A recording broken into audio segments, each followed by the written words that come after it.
Also, there is the sexual enslavement of non-Muslim women, or what we would say in the modern world, particularly in India, love jihad in various permutations, but its roots go back to Muhammad also.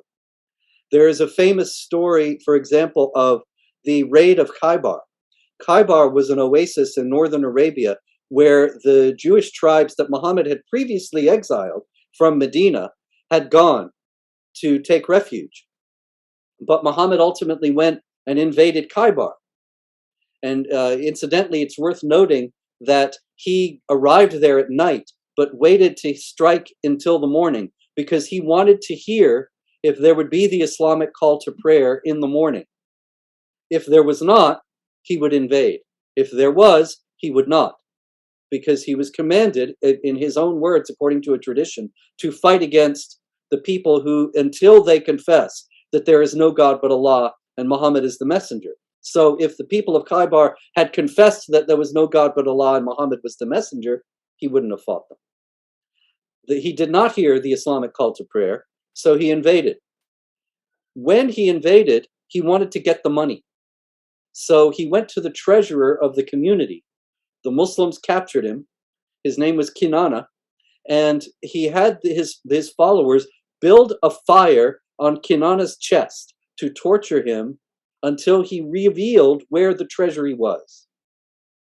Kinana refused to do so and was ultimately put to death.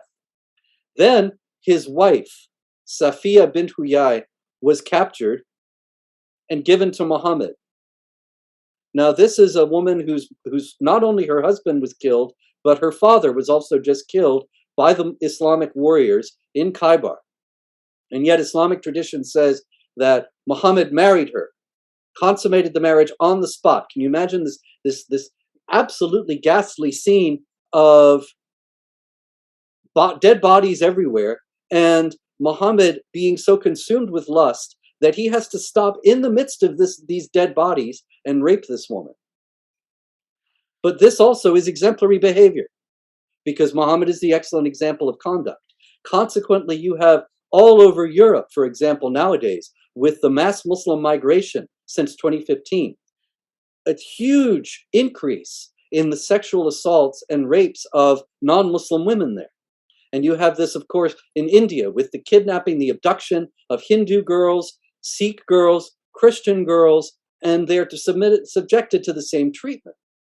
This is all because this is something that Muhammad did.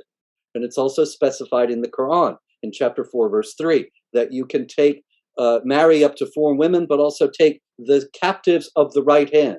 And the captives of the right hand are these infidel girls, specified in chapter 33, verse 50 of the Quran, to be the spoils of war, that is, seized in battle, just like Safiya bint Huyai, and used in this manner.